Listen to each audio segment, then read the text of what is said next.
বন্ধুরা আজকে এমন একটা লেবুর সাথে আপনাদের পরিচয় করিয়ে দেবো। এই লেবুটা আপনারা কিন্তু দেখেছেন, কিন্তু লেবুর সাইজটা ছোট। আপনাদের দেখাচ্ছি, দেখুন লেবুর সাইজটা কতটা বড়, আপনারা কোনোদিন দেখেননি। যাই গো, মানে আমার এই ননদের বাড়িতে এই লেবু গাছটা আছে। কোথা থেকে এনেছিল দানা? আন্দামান থেকে। আন্দামান থেকে এনেছিল। দেখুন সাইজটা শুধু দেখুন, গন্ধরাজ লেবুর যে এরকম সাইজ হয় সত্যি আমি কোনোদিন দেখিনি। লেবুর শুধু সাইজটা দেখুন বন্ধুরা, আপনারা দেখেছেন? দেখুন গন্ধরাজ লেবুর এরকম সাইজ, একদম বাতাবি লেবুর মতো সাইজ। দেখুন কতটা বড় বড় আর কতটা হয়েছে দেখুন ভিতরে, এরকম সব বড় বড় বড় বড় ঝুলছে। শুধু দেখুন কতটা বড় বড় আর কি সুন্দর যে গন্ধ বেরোচ্ছে একটা গাছতলায়। 500 গ্রামে আসলে মানে গাছতলায় আসলেই জীবনটা ঠান্ডা হয়ে যাবে, এত সুন্দর গন্ধ, তাই না? দেখুন কত বড় বড়, কাঁটা গায়ে লেগে যাচ্ছে।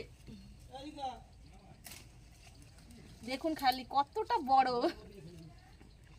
কি সুন্দর গন্ধ।